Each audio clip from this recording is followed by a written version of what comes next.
Hello, I am Rachel Newman, and this is my project on absolute thresholds, Module 16. And today I have my brochure for you.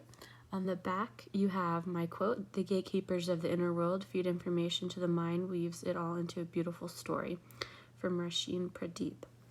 On the first fold, you have cone threshold.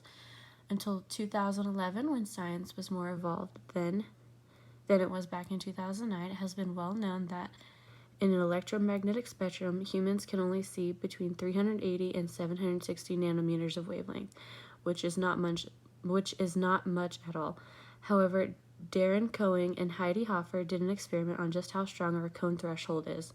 The team concluded that absolute cone sensitivity has been previously underestimated due to the requirement that subjects use strict response criteria to minimize errors in detection. With a rating scale method and carefully optimized experimental conditions, we found the absolute foveal cone threshold to be 203 plus 38 photons at the cornea on average.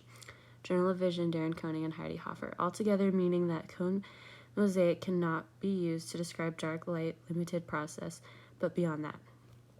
So really fast, we're going to go into the pamphlet. And here you'll see my abstract, the Ernest Webster theory, and hearing test, which is another example of absolute thresholds, and a picture of Ernest Weber himself. So for my abstract, when can humans just not take it anymore? Not mentally, but sensually. Every human has a different absolute threshold, but they are all relatively in the same ballpark. An absolute threshold is the minimum stimulus energy needed to detect a particular stimulus 50% of the time. Exploring Psychology Module 16, page 935. These thresholds are not just limited to one of the five senses, it is for all. We may not realize it, but these thresholds are tested every day. It's only in simulations and testing where the results are recorded, and we are aware of it.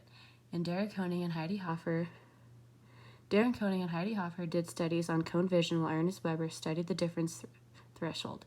Looking deeper into the studies will help us better understand just how far our senses will go. In the middle, you'll have the short introduction to the Ernest Weber theory.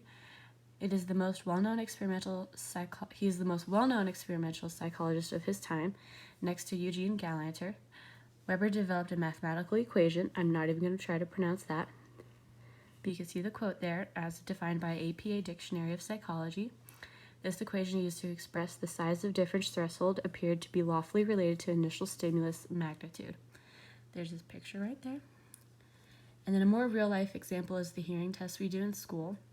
You may recall being tested in grade school by putting on a pair of headphones and raising your hand when you detect a sound.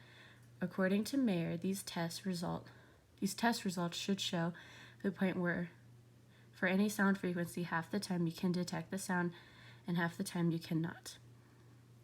The halfway point is the absolute threshold. The reason why we do this is to keep track of any hearing impairment, loss, and possible cause for difficulties listening in class.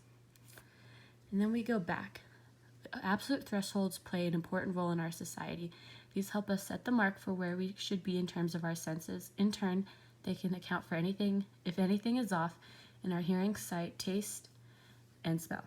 Without our senses and their thresholds, we would be nothing as a society, just lost souls. Thank you.